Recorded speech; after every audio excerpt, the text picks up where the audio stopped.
do this exercise daily if you want to, number one, memorize the G major scale in the open position. Number two, be able to play fingerstyle arrangements, simple arrangements in the open position key of G. And number three, if you want to improve the coordination between your left and right hand. This is a snippet, an excerpt taken from one of my online workshops in the Academy, which I'll link below if you want to join that one.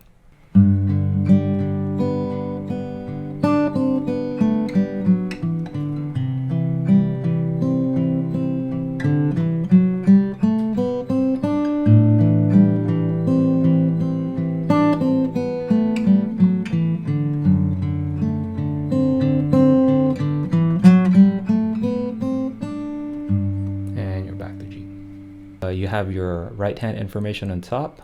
P is for your thumb, I for index, M for middle, and A for ring. So P, I, M, A, Pima. And then on the bottom, I have your left hand fingering. So make sure you strictly follow the fingerings for now.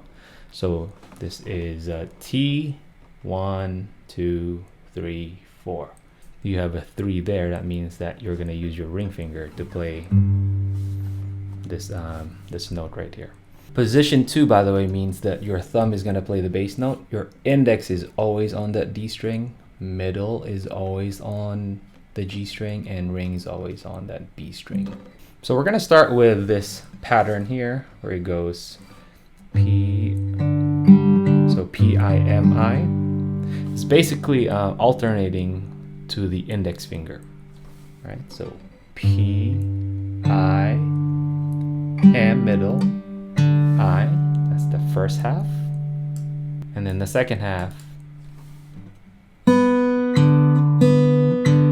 Okay, so if you haven't done this before, just go ahead and just loop just the first bar. You know, take your time just staying on the first bar, making sure you get the pattern down on your right hand first. P, I, M, I. Just loop it over that G chord. Let's go ahead and try this scale. So we're going to use our pinky for that first note. Then index. Then open. Right? So the first 3 notes is. And on the right hand, it's just position 2. So if you're wondering like, what finger am I going to use for my right hand? If you just stay in position 2, if it's on the B string, your ring finger is going to play it. If it's on the G string, your middle will play it. And if it's on the D string, your index will play it. Okay, so again, be careful. Look at the fingering. Try to make sure you follow the fingering. You may have a tendency to play this with your ring finger. Don't play it with your pinky, because your ring finger is right here on that bass note, and you don't want it to go all the way down there and then back up. Okay, so if there's a note on this B string, 3rd fret, pinky will play it.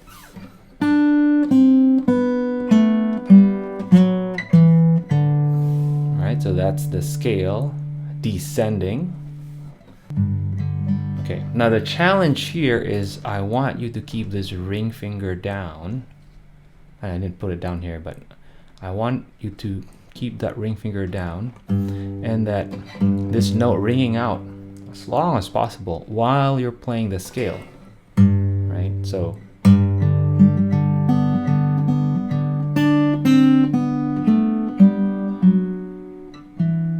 there's quite a bit of a stretch right here.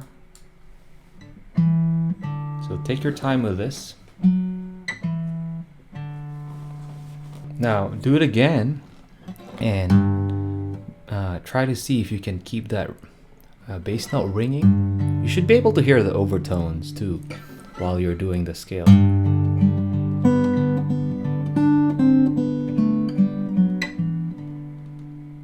You can still hear some of the overtones of the other notes.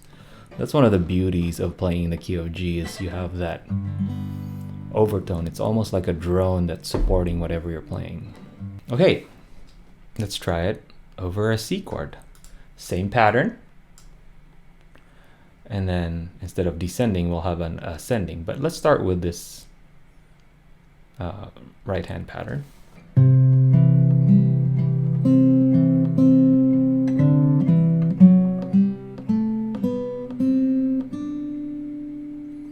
So again, I'm keeping that ring finger planted down while I'm doing this scale.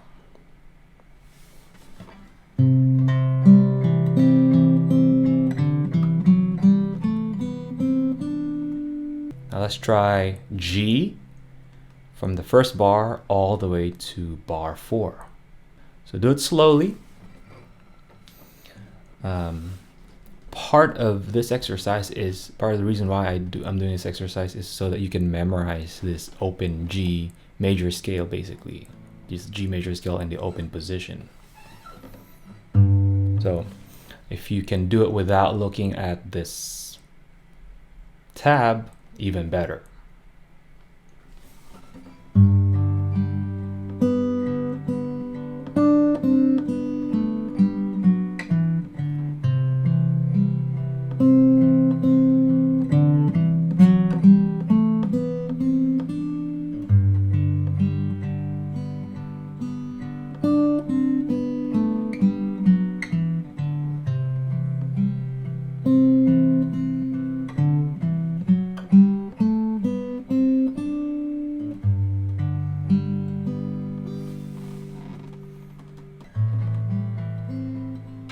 So I do try to keep my middle finger down,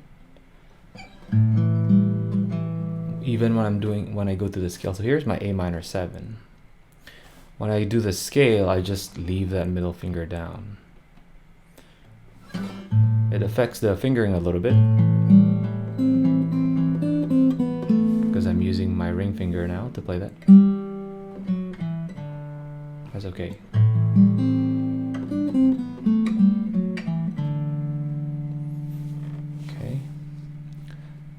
And then lastly, we have a D7 with F sharp on the bass. So we're playing this D chord, not like this, but with our thumb.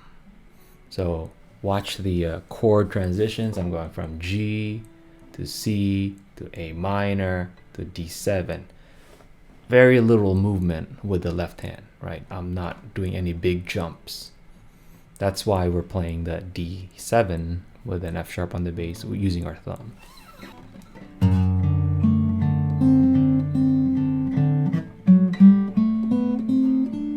And again, as much as possible, I keep my fingers down if they're part of the chord. So for example, for this D7, after I play this note on the ascending scale right here, I just keep it down because it's part of that D7 chord. I'm outlining that chord at the same time.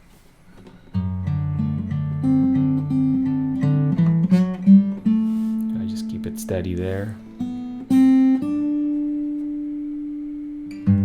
until I go to the next chord.